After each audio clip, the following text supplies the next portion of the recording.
नमस्कार, मी Manisha. Bright foods and creation या यूट्यूब चॅनलवर आपले खूप खूप मनापासून स्वागत आहे. आज आपण घरच्या घरी जिभेवर ठेवताच विरघळणारा केशरी पेढा तयार करणार आहोत. तेही खव्याचा वापर न करता घरच्या घरी हा पेढा कसा तयार करायचा हे आज आपण पाहणार आहोत. ही पेढ्याची रेसिपी नक्की ट्राय करा. खूप अशी सोपी रेसिपी आहे. कोणत्याही सणाला ही रेसिपी आपण सहज करू शकतो. आपल्याकडे वेळ कमी असला की ही रेसिपी तुम्ही नक्की ट्राय करा. खूप कमी वेळेत ही रेसिपी आपल्याला तयार करता येते. कारण या रेसिपीसाठी आपण दूधही आटवणार नाही किंवा बाहेरून खवाही आणणार नाही. अगदी आपण 15 मिनिटात इन्स्टंट पेढा तयार करू शकतो. हा पेढा घरी केला आहे असं कोणाला ओळखायला सुद्धा येणार नाही. दिसायलाही खूप छान दिसतो आणि चवीलाही खूप छान लागतो. सध्या सगळ्यांच्याच घरी गणपती बाप्पा आलेले आहे.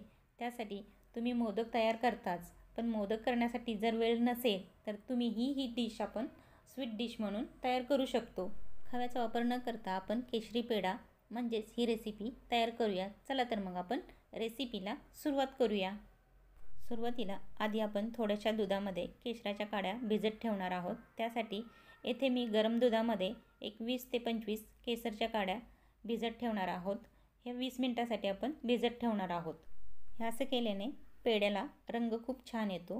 मी इथे सुरुवातीला एका गॅसवरती कढई गरम करायला ठेवली आहे. त्यामध्ये 1 वाटी दूध घालूयात. हे दूध मी अगोदर गरम करून घेतलेले आहेत आणि 3 चमचे साजूक तूप घालूयात आणि हे सर्व छान असे मिक्स करून घेऊयात आणि याला उकळी येण्यासाठी आपण मीडियम गॅस ठेवूयात.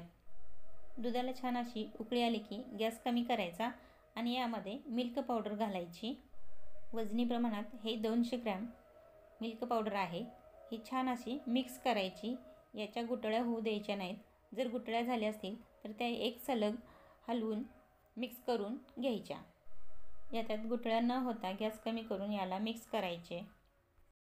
याला एक सलग एकजीव होईपर्यंत हलवत राहायचे.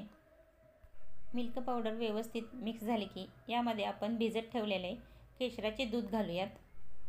हे दूध आपण अगोदरही गरम करून घेतलेले आहे. याला चांगले एकजीव करून घ्यायचे. यातील गुठळ्या मोडून घ्यायच्या.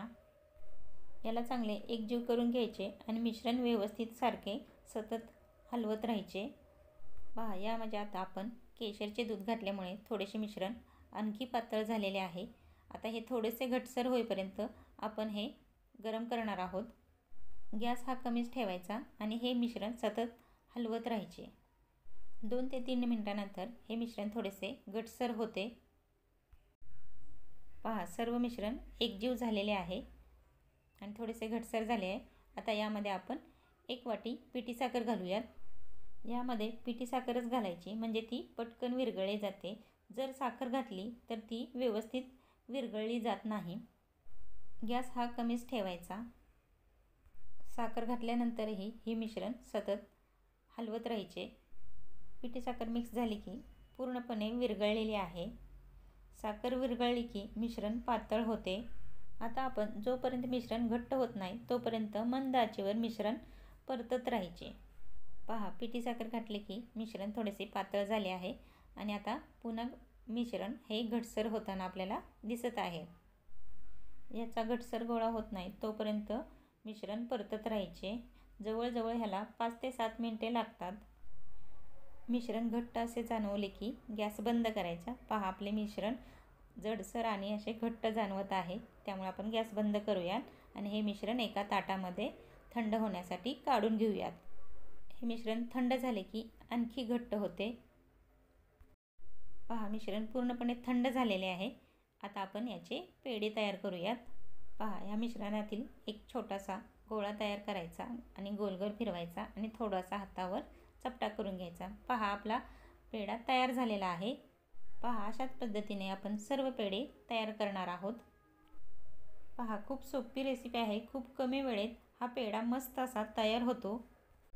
हेच पेढे तुम्ही मोदकाचा साचा असेल तर त्यामध्ये सुद्धा मोदक म्हणूनही हे पेढे तुम्ही तयार करू शकता. आपले 200 ग्रॅम मिल्क पावडरमध्ये 27 पेढे तयार झालेले आहेत.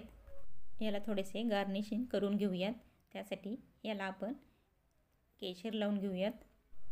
पहा, पेढ्याला रंगही खूप छान आलेला आहे. जर तुमचे मिश्रण पातळ झालेले असेल तर यामध्ये थोडीशी मिल्क पावडर वापरू शकता किंवा मिश्रण थोडेसे खूप घटसर झालेले असेल तर यामध्ये थोडेसे दूधही ॲड करू शकता, म्हणजे पेढे व्यवस्थित आपल्याला तयार करता येतील. याला केशर लावून झाले की याला थोडेसे पिस्त्याचे कापही लावून घेऊयात, म्हणजे आपला पेढा आणखी छान दिसेल. जेव्हा आपल्याकडं कमी वेळ असेल त्यावेळेस आपण ही रेसिपी नक्की करू शकता. म्हणजे दूध आटवायची गरज नाही किंवा बाहेरून खवा आणायचीही गरज नाही. अगदी पटकी झट हे केशरी पेढे तयार होतात. पहा, अगदी बाहेरून आणलेत असे आपले घरच्या घरी कमी वेळेमध्ये आणि कमी साहित्यात हे पेढे तयार झालेले आहेत. ही रेसिपी तुम्ही कोणत्याही सणाला ट्राय करू शकता.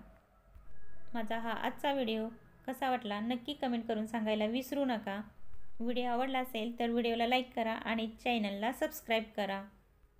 ह्या रेसिपीमध्ये बिघडण्यासारखे असे काहीच नाही, सहज तयार करता येते आणि जास्त वेळही लागत नाही. 10 ते 15 मिनटात ही रेसिपी तयार करू शकतो. तर पुन्हा भेटूयात अशाच नवनवीन चमचमीत झणझणीत चटपटीत रेसिपीसोबत. तोपर्यंत बाय बाय.